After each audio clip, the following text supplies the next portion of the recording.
নমঃ পার্বতীপতে হর হর মহাদেব। আমি স্বপ্না, আর আমি আজকে বৃহৎ শিব মহাপুরাণের ঊনবিংশ অধ্যায়ের রুদ্রাক্ষ ধারণের মাহাত্ম্য কথনের আজকে চতুর্থ পাঠ, পঞ্চম পাঠ এবং ষষ্ঠ পাঠ পাঠ করতে চলেছি।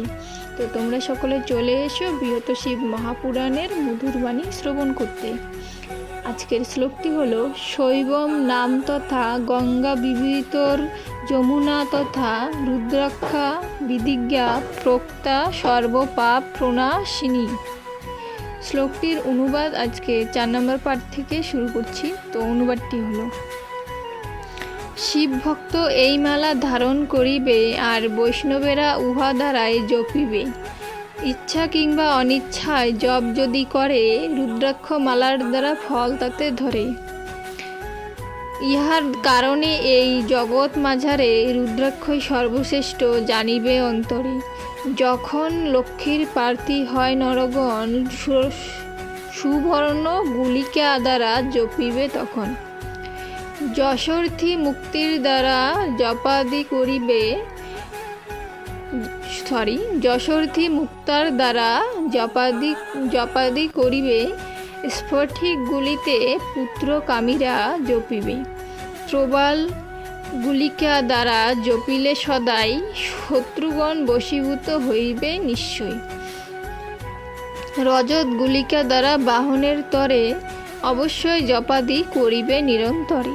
রুদ্রাক্ষ দ্বারায় জপে ভোগ মোক্ষ আদি সকল অভীষ্ট পূর্ণ হয় নিরবধি। দেবতা বিশেষে মালা নানান প্রকার, সংক্ষেপেতে তাহার কহিব কিছু সার। বিষ্ণুর রুদ্রাক্ষ মালা প্রীতিপদ হয়, মুক্তা ও প্রবালে চণ্ডী প্রীত অতিশয়। স্ফটিক মালায় জপে সূর্য প্রীত হন, প্রবাল মালায় তুষ্ট হন গজানন।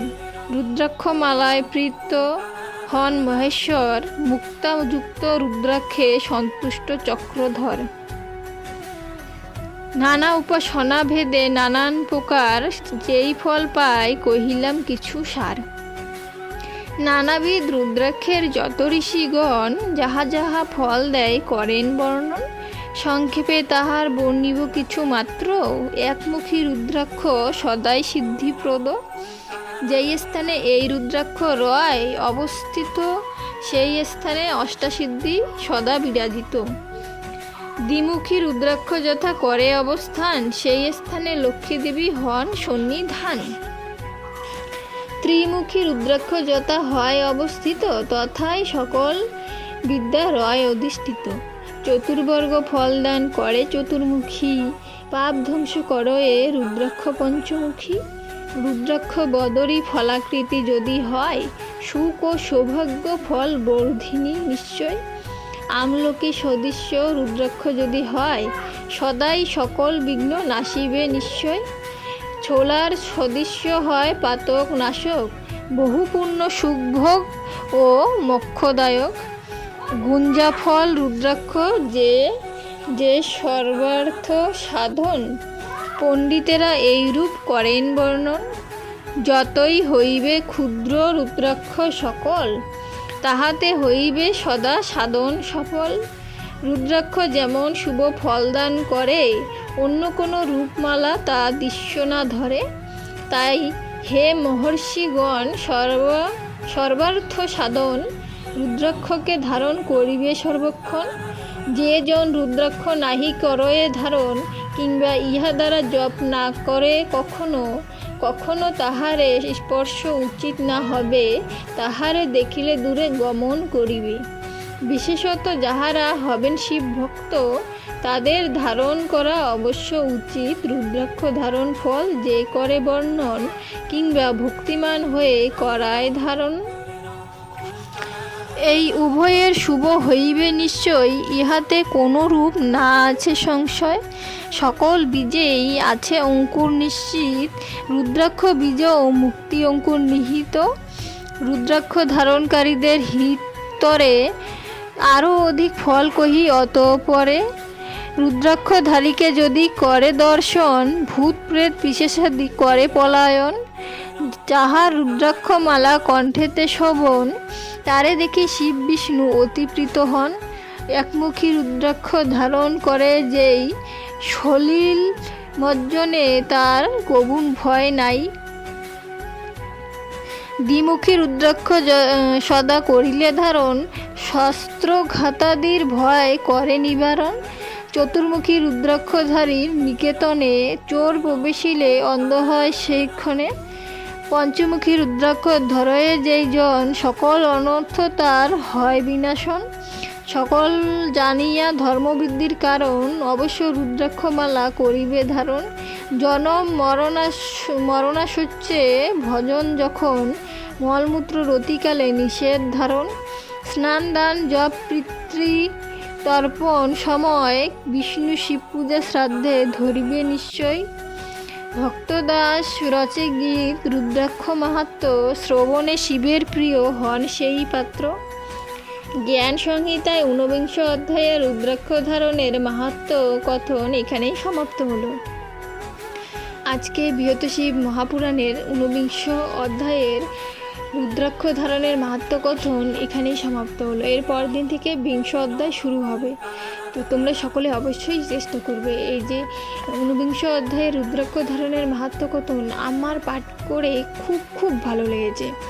মানে কতটা ভালো লেগেছে হয়তো যে শ্রবণ করবে সেই বুঝতে পারবে যে কোন মায়া, মানে কোন মায়া আমি জড়িয়ে পড়েছি। এই জড়জাগতিক পৃথিবীর মায়া থেকে আমি এই শিবপুরাণ এবং শ্রীমদ্ ভগবদ্ গীতা পাঠ করার পর এই মায়াতেই আমি জড়িয়ে পড়েছি, এই ভগবানের মায়া জড়িয়ে পড়েছি, যেখানে আমার প্রত্যেক দিনের ভালো লাগা থাকে।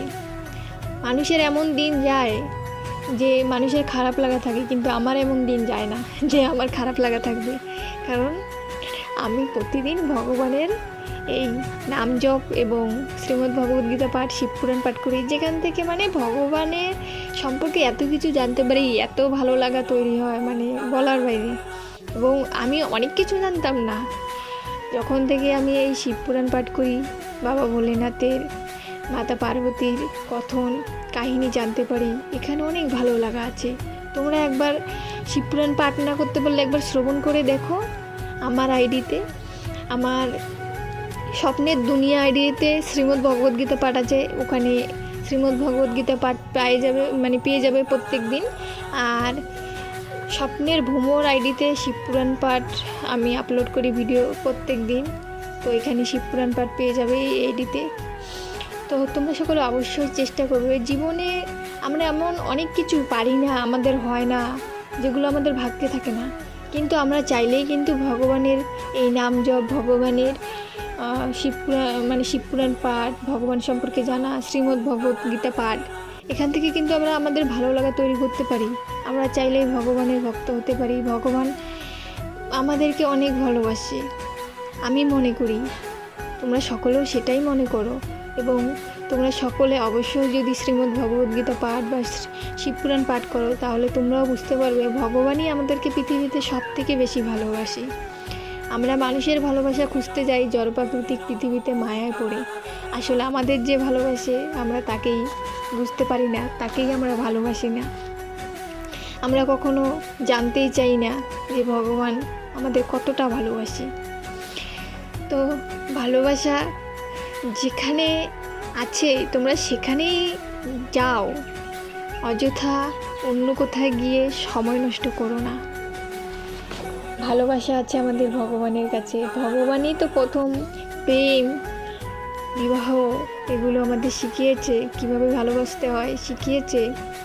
ভগবানই আমাদের ভালোবেসে এই পৃথিবীতে পাঠিয়েছে, তাহলে আজ কেন আমরা ভগবানকে ভালোবাসতে পারছি না? একবার নিজেকে কোশ্চেন করো। যাদের আমরা চিনি না তাদেরকেই কেন আমরা ভালোবাসতে যাচ্ছি?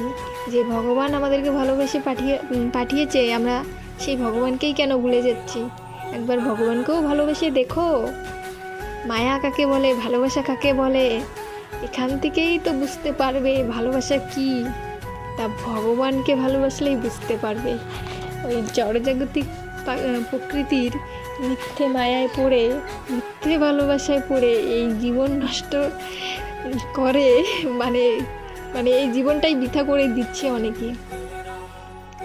তো বলবো অবশ্যই সকলকে একবার ভগবানকে ভালোবেসে ভগবানের নাম জপ করে দেখো, হর হর মহাদেব। আজকে আমি এখানেই সমাপ্ত করছি। সকলে ভালো থাকবেন, ধন্যবাদ।